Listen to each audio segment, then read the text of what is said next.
Hey everybody, David here, and today I want to talk about Loki, episode 3, Lamentis.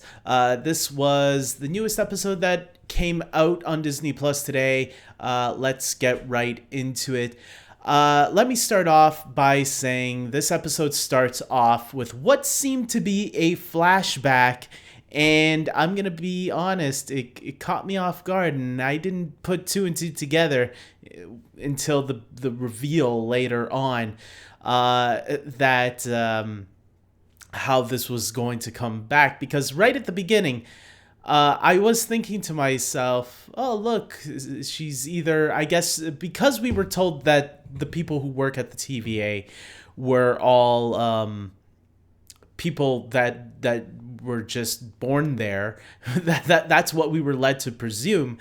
It didn't click to me that, hey, how are they getting these memories of Earth? I just thought that this was an illusion, that she was making this TVA member believe that she was in, and that's how she was getting suckered into giving the secrets about the Time Masters.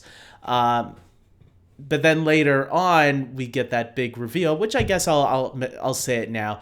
Apparently, everybody that works for the TVA, for the Time Masters, are all variants. It's just flat out said like that by Lady Loki, maybe. I have some thoughts on that too. I'll get to a little later. But yes, it looks like everybody that works at the TVA are all variants. So I did not see that coming. I'm gonna admit that. That was a big twist of the episode. Now, some people I heard have been saying this episode felt very much like a filler, even though that was a big reveal in this episode. I would disagree on that. I think this episode gave us a lot of really nice character moments, not only with Loki himself, but with his variant, probably. Lady Loki, if you want to call her that. I do not think she is Lady Loki. I still think she could be someone else, possibly the Enchantress, which is a rumored possibility that some people were thinking last week. I am still holding on to that theory, and I'm going to tell you why. Because she keeps denying that she is a Loki. She doesn't deny it too much in this episode. At one point, she just finally accepts it. But I looked at that moment as a like she just wanted to shut Loki up about it. She didn't want to talk about the subject anymore. She's like trying to tell him, I'm not Loki, okay? I'm just Sylvie. Call me Sylvie. Because I do believe Sylvie is her actual name.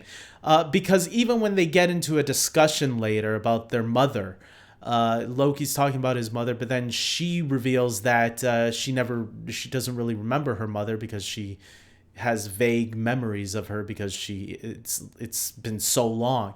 And Loki asks her, wait, so did your parents tell you ahead of time? You didn't find out on your own like I did? And she's like, no, they told me everything. And so that means whatever variation she came from was an entirely different timeline than what had happened. It didn't happen through the sacred timeline from what it sounded like what she was saying. And maybe what her goal is to destroy the Time Masters to allow all the multiverse timelines to continue on, because it sounded like she was hinting that she has been doing this for a very long time, that she veered off her timeline. So I do find it interesting where they're going with her character. I just don't trust her at this moment, and that's why I don't think she's a Loki variant. I think she is a variant, obviously, but not a variant of Loki.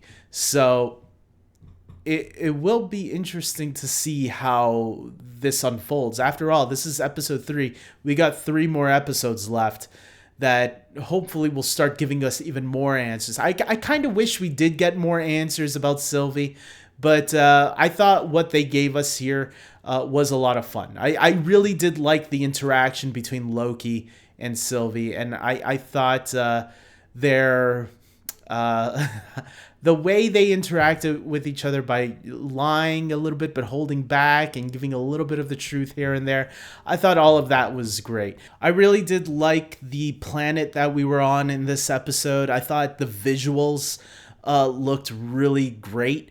Once again, to bring it up, these Disney Plus shows look like movies, and I was just like, to be on an entirely new planet with like movie style special effects.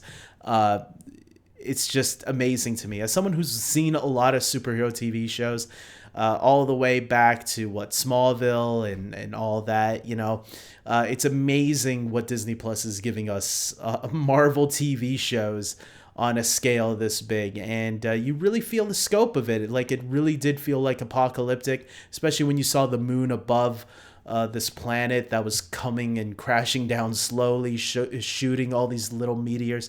It was really cool. I really did visually love everything about this episode.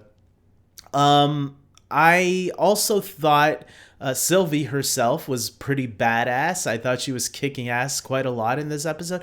Loki got to kick some ass too, but clearly Sylvie is the better fighter. What else? I would say that probably my least favorite part about this episode would have been no Mobius, no Owen Wilson. I really loved seeing Mobius and Loki together in the last two episodes. I was actually missing that here, man. I was like, come on, not even one scene with Mobius? Like, what is he up to right now? Loki just escaped him, and we don't even see a glimpse of him in this episode, of him trying to figure out, like, where's Loki? What's going to be Mobius's next step?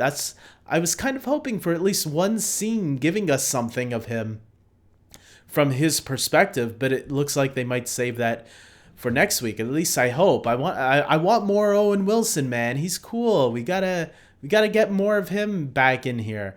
But other than that, I thought the episode was pretty good. I'll agree with people on this. I do think it's the weakest episode so far, but that's only because it really gave us one big moment, and the big reveal in this episode was that a lot of TVA members are variants, and that was big. That was a big piece of information that we needed. We got a little bit of Loki's sexual preference, I guess. Loki is now bisexual. Maybe there's a little bit of obviously with Sylvie, and if it does turn out that she is a Lady Loki, I guess there is a metaphor there a little bit with the trans community a little bit, maybe. If she was a Loki that decided to switch sex, after all, Loki is fluid. There's something right there. That could be something. Maybe she wasn't comfortable in who she used to be, and that's why she changed herself into what she is now. I mean, that's possible. I think we still need a little bit more info on Lady Loki, if that's who she is. Like I said, I don't believe her right now, and we're just gonna need a little bit more information on her, a lot more information on her, before trusting her in any way. But I am liking the relationship between Loki and Sylvie right now. I do think there's a fun back and forth there.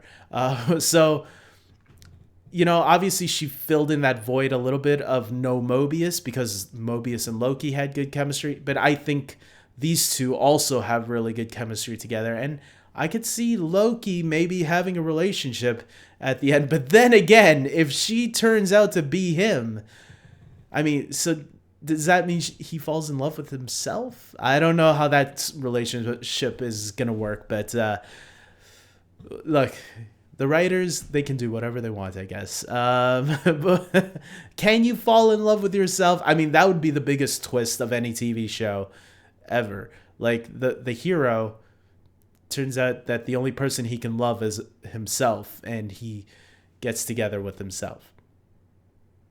I know how awkward that sounds, but this is from the creator of Rick and Morty.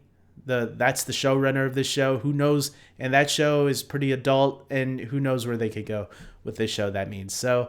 With that being said, guys, leave down your comments below and tell me, what do you think is going to happen. Hopefully Loki does not get in on himself. It's already been weird enough with Warner Brothers being angry that Batman can't get on with Catwoman. Yeah. With that being said, I want to give a shout out to my Patreon supporters. These are the people that help support this channel.